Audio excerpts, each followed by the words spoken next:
Hello, in this tutorial I'll show you how to split view in Bluebeam. Now, split view in Bluebeam Review allows you to view multiple areas of the same PDF or compare two different documents side by side. Now, this is especially useful when reviewing revisions, comparing drawings, drawing sheets, checking details, or taking measurements while referencing another page. And here's how to use the split view option in Bluebeam.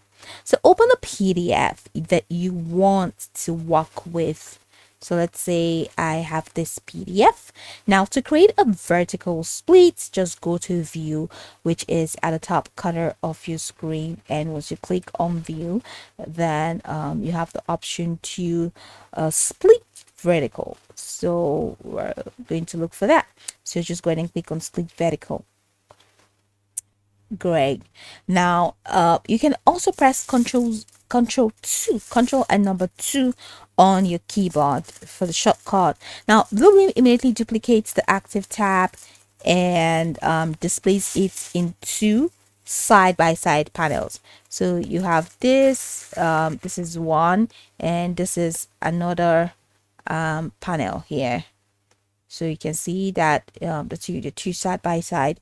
All right, so if you actually prefer horizontal split instead, what you're gonna have to do is to click on view, and once you click on view, then click on split horizontal, and you see, but then you have to like Control Z so that what you've done before.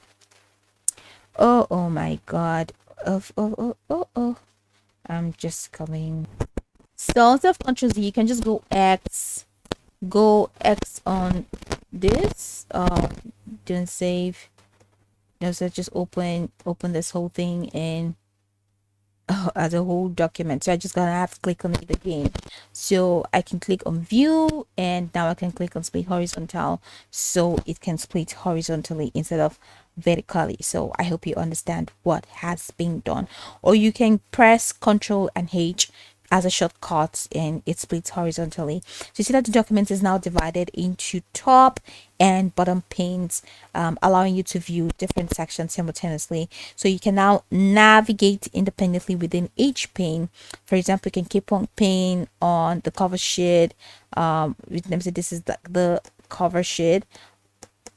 All right, while you can keep the second pane in a second page, or zoom into, let's say it's a drawing, you can zoom into a drawing detail in one pane while keeping the full drawing visible in the other. Now each split can display a different page of a different zoom level on the same document. So you can just go over tutorial from the top to the bottom to get acquainted with the steps, and of course once you're done, you'll be good to go. I hope that this tutorial marvelously helped you search.